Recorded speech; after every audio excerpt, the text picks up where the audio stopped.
Здравствуйте, меня зовут Анзеля, танец живой пищи. И сегодня мы в гостях у Виолетты. И мы с ней сегодня поговорим о нашем небольшом опыте, который мы прошли вместе. Вы уже слышали, наверное, много о Виолетте и о ее истории, но мы начнем с самого начала. Виолетта, привет! Привет, Интиля. Рада тебя видеть. Да, очень большое спасибо, что ты нас пригласила к себе. Давай начнем с того, что ты просто в нескольких словах расскажешь только о себе, откуда ты родом и немножко, да. Так, меня зовут Виолетта, я родом из Литвы, и у меня семья, два прекрасных детей и муж. И вот только что вторая моя девочка родилась месяц тому назад. Да, девочка очень красивая, мы видели маленькую. Спасибо. Да. Маленькая еще. Да. Виолетта, расскажи, пожалуйста, немножко о том, что с тобой случилось несколько лет назад и как это изменило твою жизнь. Конечно, это всегда трудно возвращаться в то время, когда мне врачи сказали, что у меня последняя стадия рак горла, потому что по-литовски по-другому. Так вот, это было тогда, когда моему старшему сыну было 11 месяцев, и просто один вечер я его кормила грудью и почувствовала какую-то шишку, опухоль как-то на шее. Еще показала мужу, как всем мужчинам, ничего тут пройдет, простуда и так далее. Но я такой человек, что сразу побежала к доктору, и доктор меня послал в университетский госпиталь, и там сделали все анализы и сказали, что они видят, что это как бы вода или какая-то жидкость, но нужно оперировать, чтобы взять анализы. Это было в каком году? Это было в 2011. 11 или 12? Нет, 12, да. Да, 12. 11 в сентябре родился мой сын, а в 12 году, в августе, я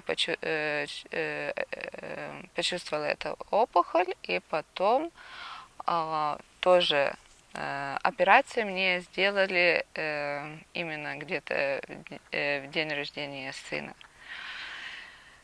Но эта операция была, это еще они не определили, что Нет, это было рак. это только операция, чтобы посмотреть, и что там такое. Потому что как бы наружные эти все методы не давали никакого результата. А какие у тебя еще были признаки, кроме опухоли? Ну, как теперь я возвращаюсь в те дни, так я помню, что я всегда жаловалась, что я усталая. Усталая, хочу спать, нервоз, но это нервоз, наверное, там было какие-то другие причины, наверное. Сколько тебе лет было? Мне было 37. 37. То есть тебе казалось, что слишком, как бы, ты уставшая, то есть не по годам уставшая, да? Я думала, что я устала просто от кормления сына.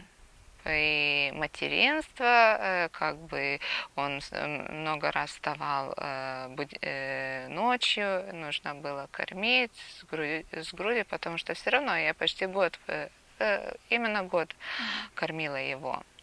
Но это тоже как бы нагрузка на организм женщины. Думала, просто не высыпаюсь. Опухоль, потом я сразу почитала в интернете, что значит опухоли такие.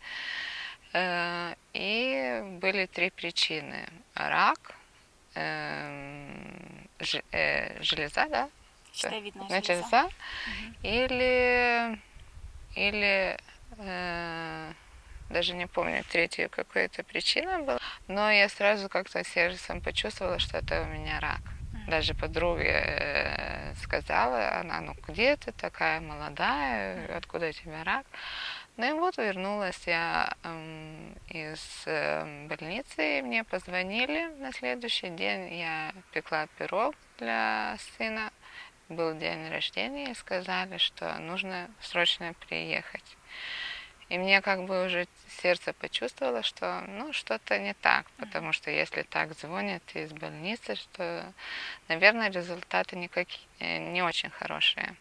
Начала поспрашивать по телефону, но доктор как-то не очень хотел говорить, все равно это телефонный разговор, и сказал, что они, наверное, думают, что ну, лучше приехать. Я приехала на следующий день и сказали, что 75% где-то, что это рак. Они как бы не уверены, потому что какие-то это клетки были нестандартные. Но они будут дальше исследовать, и они дадут окончательный ответ на другой неделе. Ну и на другой неделе, конечно, дали, что это 100% рак.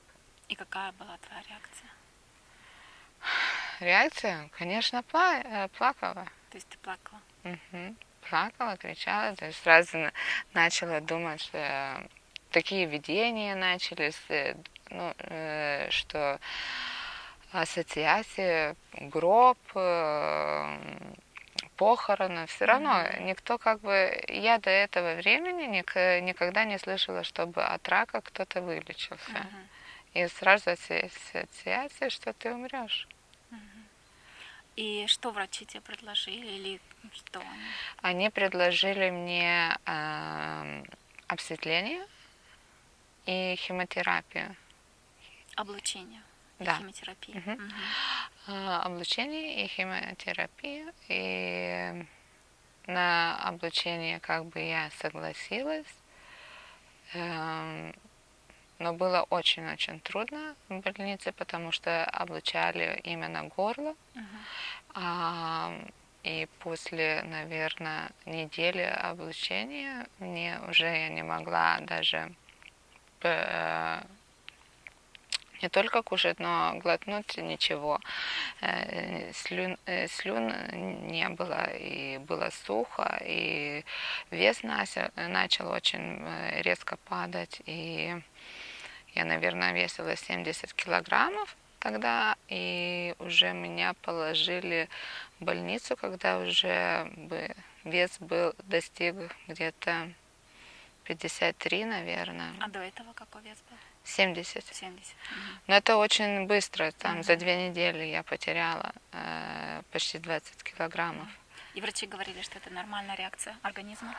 Ну, я не могла кушать, я не могла совсем ничего. Мне было больно, у меня кровь текла из горла, с горла. И как бы я только вот кушала что-то такое жидкое могла. Я помню, что ты мне позвонила, когда вот ты была в больнице в первый раз. Да, но уже, мне кажется, обследование было окончено, потому что мы встретились с тобой уже накануне Рождества. Ну вот я помню, когда ты мне первый раз звонила, ты мне вот рассказывала вот эти моменты.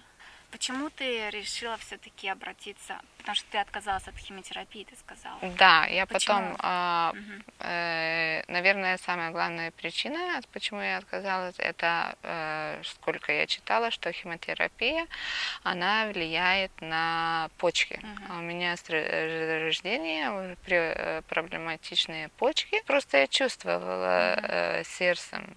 И меня уговаривали врачи, и я сказала, нет, нет, нет, я не буду делать. Если так, я очень-очень боялась химиотерапии. И я решила не делать. Меня нашла такая Вильма, литовка. Меня нашла, она начала меня навещать в больнице, и она потом сказала, что вот знает такую танзилию, которая может помочь мне как бы с моей болезнью. Ну и как у тебя вот этот процесс пошел? То есть, в принципе, ты просто поверила, что можно ко мне приехать и попробовать это, или все-таки ты была уверена, что это тебе поможет? Я была уверена, что это поможет, Мгм. но хотя многие говорили, что это, ну совсем, многие не поддерживали меня, говорили, нужно радоваться своей семьей, нужно радоваться, что я имею, Мгм. а я такой человек, что любопытный, мне нужно все самой найти, и я сказала, что я буду делать, не знаю, если мне кто-то скажет, что я должна кушать, не знаю, что-то такое совсем несъедобное, и я от этого выздоровлю, я бы это сделала. Мгм. Я уже все методы как бы была решительна, что я сделаю все, что другие люди мне скажут, Мгм. и что... Я помню, ты ко мне первый раз приехала с мужем. Мгм. То есть муж тебя поддерживал в твоем решении, Ну да, да? он поддерживал как бы. Конечно, было очень трудно, все равно это стресс сперва на тебя, потом начинаешь думать, а кто будет с твоим ребенком, если ты Мгм. умрешь. И понимаешь все равно, что как бы мать, она самое главное для ребенка. И вот сын был, наверное, тот якорь, не якорь, который меня поддерживал, который, ну, как бы Мотивировал. мотивировал, что я должна что-то сделать, чтобы Мгм. выжить. Мгм. И, конечно, были такие моменты, когда муж говорил, ну, зачем тебе это тоже надо, может, Мгм. не то, не другое. Но теперь, когда уже прошло почти 2 года, а, так он и сам образ жизни поменял, и питание, ну, не на 100%, но это Мгм. его как бы решение. И он начал другие книги читать, и как бы отношения другие у нас начались, и как бы если как бы я верю, если человек сам меняется, женщина меняется, то и среда тоже, которая около нее, тоже меняется. Мгм. А как работа со мной помогла тебе в твоем вот этом процессе? А, Вот ты ко мне пришла, это было перед Рождеством, да, я в помню, декабре, что это было в декабре. да, что ты мне дала лакмусовые эти листочки, чтобы Мгм. проверить кислотность мочи. И у меня, наверное, было 4, где-то 4,5. И Мгм. ты, помню, сказала, что вот в таком окисленном организме только могут всякие вирусы, бактерии, как бы раковые клетки жить. И мне нужно повышать этот pH. Мгм. Да, и я помню, спросила, как повысить, ну и ты сказала, что нужно менять образ питания, нужно много овощей и отказаться от мяса, отказаться от молочных продуктов, отказаться от муки, всех от сахара, от ягод даже, только лимон, лимон, лимон. И И сода, по-моему, тебе. да, Я тебе даже дала соду, да, по-моему. да, да, Да. ты дала И мне красный перец тебе дала. Да. Да. И вот, конечно, это была зима, и я когда начала так питаться, очень было холодно, очень был страшное чувство голода. Я Мгм. помню, всегда тебе звонила и спрашивала, наверное, уже достала как бы И тебя, что я тебе отвечала? что, ну, так бывает, это все пройдет, это все пройдет. Авокадо, кушай авокадо, там делай эти хлебушки. Эй, пассиенко. Делай хлебушки, это все пройдет, это Мгм. только временно. Тут видишь, dabar kalbu. И я помню, что уже в январе, 18 января у меня был как бы приглашение в больницу, чтобы проверить, как это опухоль. А ты помнишь, давай еще до этого, ты помнишь, я почему-то хорошо это помню, как ты мне позвонила перед самым Новым годом и задала мне один вопрос. Какой? Не помнишь? Нет. Ты меня спросила, можно ли мне выпить немножко красного вина. Да? Не помнишь? Нет. Я была в шоке. Да? Да. Я говорю, что? Красное вино? И ты, в принципе, ты сразу согласилась, тебе не надо было объяснять ничего. Нет. Ты сказала, хорошо. Как не можно этого отказаться? Потому что удовольствие это жить, и если ты... Может, это твой шанс, чтобы выжить. Разве это удовольствие? Так вот, и я помню, как сказала, 18 января было у меня приглашение, и сделали мне все обследования, и они сказали, что как бы опухоль, она стала меньше, но она не исчезла. Уже 18 января тебе сказали? Да. Потому что мы начали где-то с тобой в конце... Нет, Перед Рождеством. Я помню, что мы с тобой встретились где-то в середине декабря. Почему-то я хорошо помню. Да, 8 декабря у меня кончилось обсветление, и мне кажется, потом вот и приехала. Да. Где-то. То есть у тебя примерно уже был месяц... Месяц или больше, да. Да. И мне сказали, что как бы нужно делать операцию, потому что уже химия как бы она уже поздно. И операцию нужно делать на опухоль и на этот как бы лимфмочный узел, потому что там были 3 опухоли, и 2 исчезли, а 1 осталась. Но я как бы сразу... Я помню, что я советовала с тобой, и ты сказала, что нужно отказаться от операции. Все равно это как бы... это тебя режут, не ясно, как там будет все и так далее и тому подобное. Реакция организма. Да, неясная реакция организма.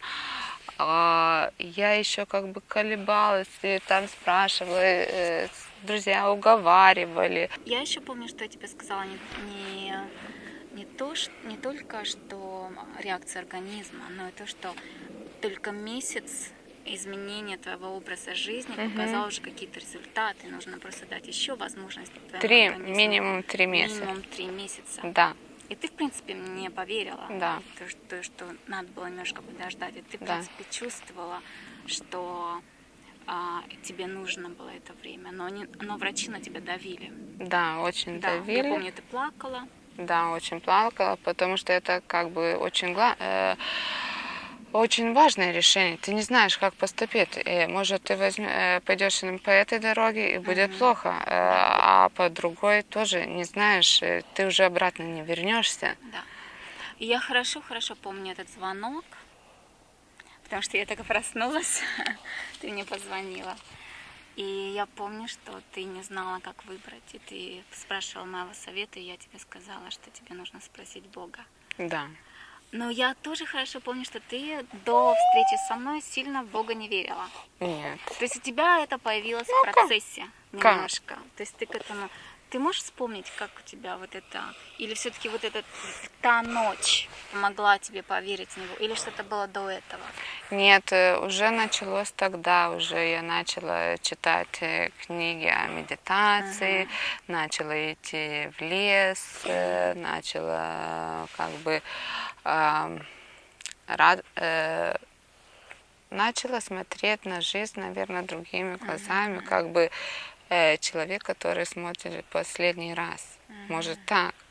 Я начала удивляться, вот, например, какие леса у нас, или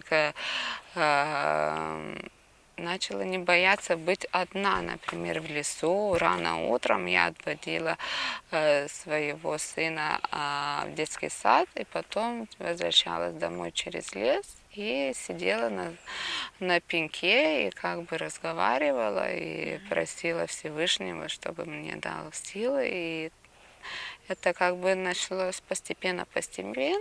Давай вернемся к той ночи. Мгм.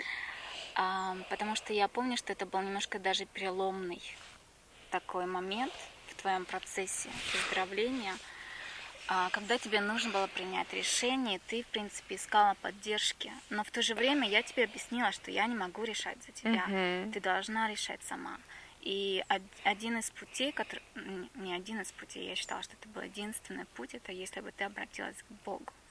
То есть тебе уже эта идея не была чужда, ты уже была готова к этому. Ты вот расскажи, вот мы с тобой поговорили, и ты пошла и начала этот процесс, или все-таки тебе нужно было переварить это и подготовиться к этому?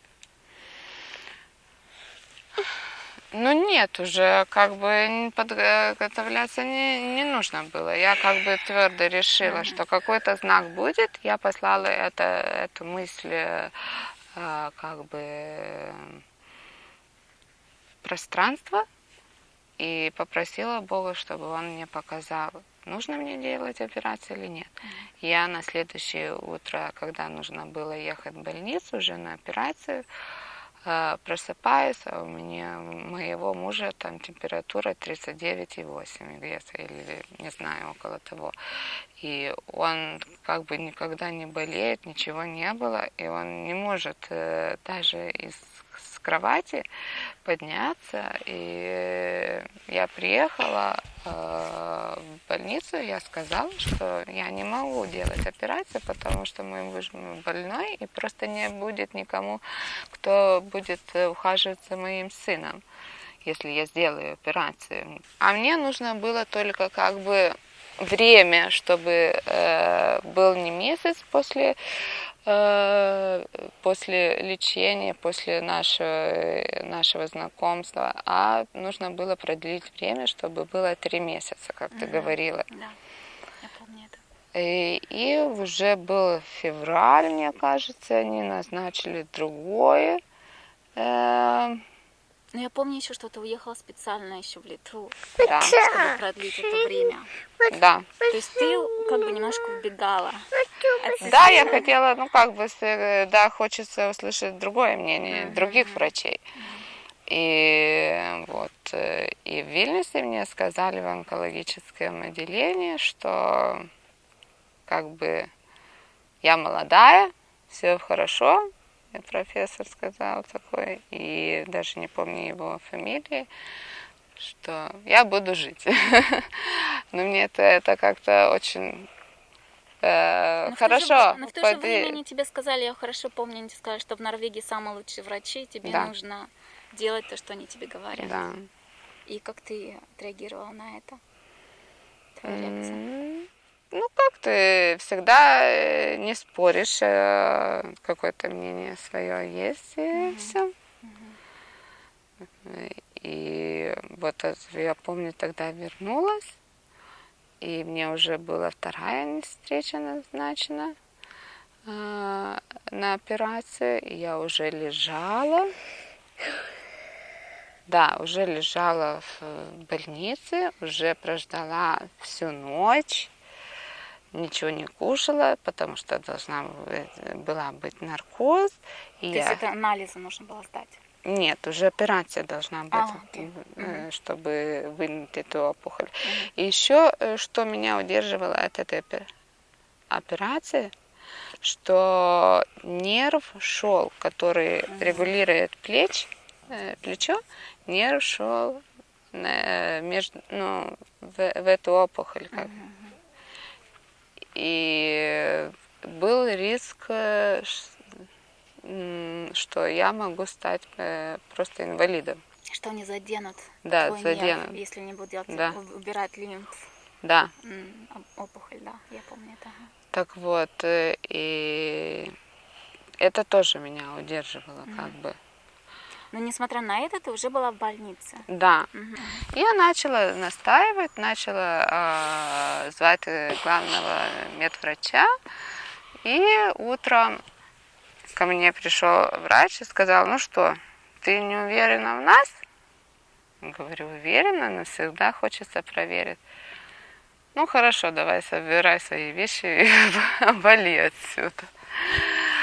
И потом как бы я получила приглашение, что сделать повторные анализы.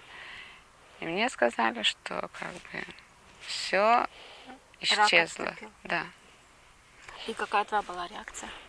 Ну, конечно, реакция такая, как, наверное, как выиграть в лотерейную жизнь или смерть, как бы. Трудно сказать. Но... То есть, в принципе, врачи должны были делать операцию на то, что уже ничего не существовало. Да, ничего не существовало. Да, интересно, конечно. То есть ты получила результат того, что рака больше не было. Это получилось 3-й месяц уже был, да? Да. Или 2,5, что-то Нет, такое? уже был 3-й месяц. 3-й месяц, да. То есть практически 3 месяца уж и рак отступил, несмотря на то, что врачи даже не подозревали. И какая реакция врачей была на это? Ну, они удивлялись, всегда спрашивали, кто ты веган? А что это, вегетарианин? Нет, это веган, это тот, который кушает только овощи, там, ну, немножко гречку там какую-то или что, 20% теплой пищи. Ну, это вегетарианин, да, вегетарианин. Но они как-то... Они тебе все равно советовали вернуться к мясу? Не так, как мясо, как молочным больше. К молочным продуктам, да? Да. Потому что я помню, ты мне сказала, что они тебе посоветовали есть мясо, а ты слишком худая. Да, Что-то такое. худая, жирное мясо, там, молочное, сметану. Потому что я уже весила как бы... Было время, когда я весила 49, а у меня рост 175 на 4, но это очень-очень мало. И какая реакция твоей семьи была на вот этот результат? Положительно, конечно, и теперь уже как бы...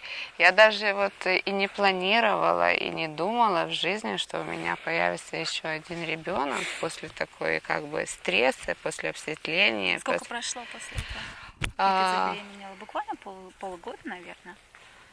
Ну да, я забеременела в сентябре, а все было почти, ну да, 9 месяцев где-то. То есть, в принципе, твой организм восстановился очень быстро. Да, очень быстро. И ты продолжала все это время оставаться на той диете, которую ты советовала? Ну, уже вот, например, летом уже появились не только лимон, но и ягоды. Как бы очень мне нравились сыроедические эти торты я делала. Но было как бы только на это. Но только появились, говорю, только ягоды, там фрукты такие вот какие-то. А вот 8 месяцев у меня, наверное, самое сладкое, что было, я не знаю, может, морковка. Я даже помню, что ты ко мне приходила на уроки кухни. Да, было такое. Да. Я хорошо помню, что ты мне говорила, я уже не могу эти зеленые смузи. Ну, мне они страшные были и невкусные. Конечно. Но ты все равно как-то продолжила. Ну да, все равно как бы цель она и есть. И я сказала, я буду, не знаю, что кушать, землю или не знаю, что нужно, но я все равно буду жить. Да, интересно. И как дальше сложилось? Ты все так, потому что сейчас ты родила ребенка. Во время беременности ты на что-то добавила, уже вернулась на нормальную диету, да, более-менее. Я уже как бы не так строго с питанием уже обхожусь, и как бы все равно беременность, она что-то много меняет в твоем организме. Но что в нашей семье появилось, каждое утро это соки натуральные, сельдерей, брокколи, капуста, морковка, там, имбирь, такие чили перец. Каянский перец. Да, каянский перец, и всякие такие продукты и овощи, которые раньше у нас не было. И мы каждый день, у нас есть и салат, и вот этот сок, и муж пьет, и он даже просит, чтобы я сделала сок ему, и я постоянно проверяю pH своей мочи. То И... есть ты продолжаешь Да, проверять? да. Мгм. Да, то Бывает. есть ты взяла свое здоровье в свои руки. То есть ты уже нет Да, мороженое, например, у нас только сыроедическое. сыроедческое. Да, так, но все равно, вот что говорю, появилось, это у нас много-много овощей. Много Я овощей. вижу, у тебя даже здесь растут в твоем Да, новом растут, но есть. огороде. Но у нас даже, вот я помню, у нас в салате, ты говорила, цукини нужно добавлять. Я говорю, я так удивлялась, ну как цукини можно в салат? Ее что, нужно резать? Мы как бы всегда думали, что цукини, она должна только быть жареная или какие-то в рагу. И вот ты мне показала просто как на терке. Потереть цукини я всегда теперь, например, добавляю. Бывает сок даже делаю из цукини, с морковки. И говорю, мне очень нравятся сыроедические эти торты и, например, хлебушка, но только что времени так с детьми мало остается. Но вот эти все десерты, ро-десерты мне очень нравятся. А как твоя вот диета отразилась на твоих детях? То есть ты у них там тоже что-то поменяла, или они также на нормальной диете у тебя? У тебя ребенок в садик ходит? У нас нет молока совсем дома. Убрали, да, молоко? Да, раньше было. Если покупаю ему, то без лактозы что-то. Молоко бывает рисовое.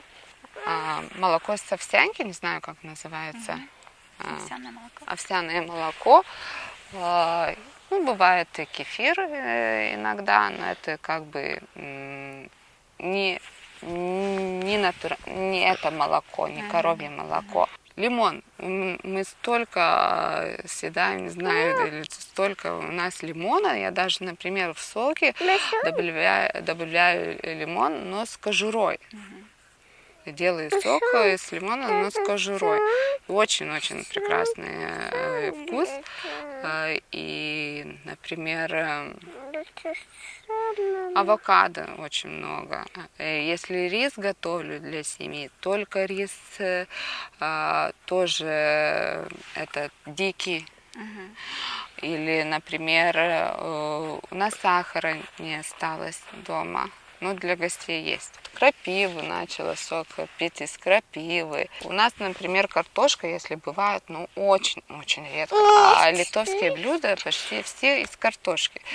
Если вот я помню, то картошка красная, как ты говорила. Ну да, мясо вот как бы, например... Практически вовсе его нет? Или все-таки есть? Есть мясо, но... ты тоже мясо не ешь? Бывает иногда попробую, но не так, как раньше. Только может вот что-то запах, костер, вот это на летом.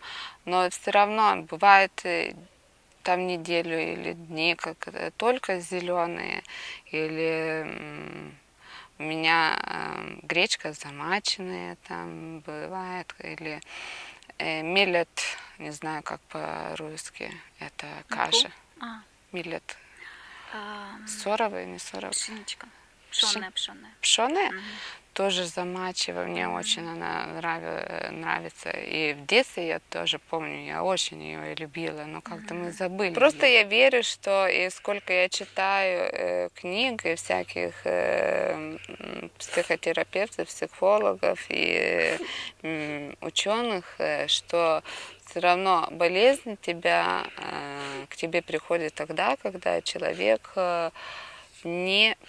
у человека нет никакого прогресса. Когда он останавливается и когда он живет, ну, как бы в этой грязи, в этой материальном мире, в рутине, и только у него есть такие, как бы, всякие физические желания такие, которые и вот тогда, наверное, как бы болезнь приходит, чтобы показать человеку, что ему нужно продвигаться дальше. Если он находит этот путь, как продвигаться, как меняться, то он выздоравливает. Если он не находит этого пути, значит, как бы все останавливается, и болезнь как бы прогрессирует. Давай закончим тем, что ты твое пожелание тем людям, которые нас смотрят. Что пожелать, даже трудно, знаешь, так найти слова подходящие, а именно не на родном языке, но может быть уверенным в себе и послушать свой голос сердца, что скажет. И если что-то, есть какие-то сомнения, обратиться к Богу. И бывают знаки, и они, которые покажут, как нужно дальше жить, куда повернуть и какой образ жизни взять. Спасибо. Пожалуйста. Увидимся. Пока. Пока.